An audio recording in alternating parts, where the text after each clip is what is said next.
কথা, দিনদাররা বলে যারা সঠিক কথা, আমাদের বিরুদ্ধে যারা সংবাদ সম্মেলন করে তাদেরটা সঠিক কথা। কারণ আমরা তো দিনেরটা রাতেই মেনে নেই, রাতেরটা সকালে মেনে নেই। আমরা তো ভুল পথে আছি।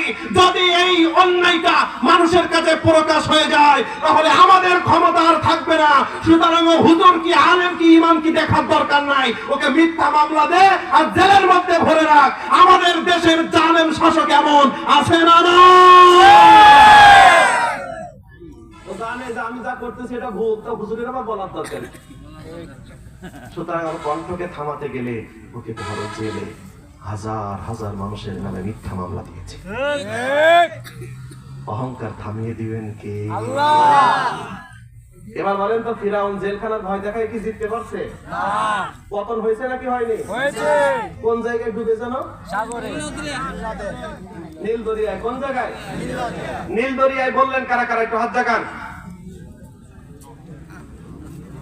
দেখেন কেউ উঠাচ্ছে উঠায় না, উঠাচ্ছে উঠায় না। ভুল হয় নাকি সঠিক হয় দরকার নেই। আমি হাও না নাও না, আমি নিরপেক্ষ।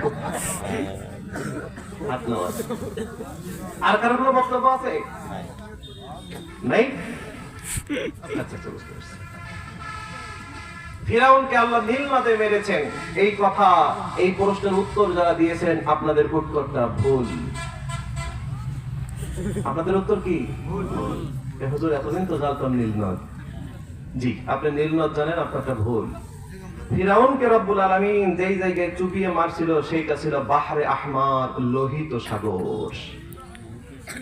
কি ছিল? সবাই বলেন কি ছিল? সবাই একটা আওয়াজ দিয়ে বলেন তো, নীল নদ নাকি লোহিত সাগর? আরো জোরে, নীল নদ নাকি লোহিত সাগর? আর বলবেন? এবার বলেন তো প্রিয় ভাইরা, ঘটনা আপনারা জানেন, ঘটনা বলবো না, সংক্ষেপে একটা শিক্ষা বের করতে চাচ্ছি। মুসা আলাইহিস সালামের পিছন থেকে যারা ধাওয়া দিয়েছে তারা কি? বলেন তারা কি? জালেম।